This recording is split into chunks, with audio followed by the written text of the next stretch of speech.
Hello বন্ধুরা, আমি মাঠে এসেছি। এই দেখুন টমেটোর চারা কত সুন্দর করে লাগিয়েছে, কত সুন্দর করে ফুটেছে।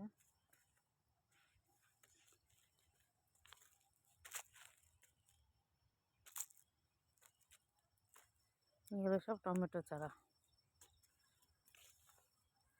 কিছু টমেটো লাগিয়েছে, সেই টমেটো কিন্তু খুব সুন্দর ফলন হয়। যখন টমেটো ধরবে তখন আমি আবার আপনাদের একটা টমেটো ফেলে যাই। এটা আছে পটলের জমি।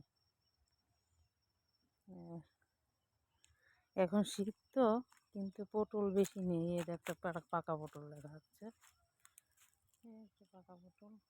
এই একটা পটল নষ্ট হয়ে যাচ্ছে, সবই পেকে গেছে পটল। পটল সব নষ্ট হয়ে যাচ্ছে। ওই যে দুটো পটল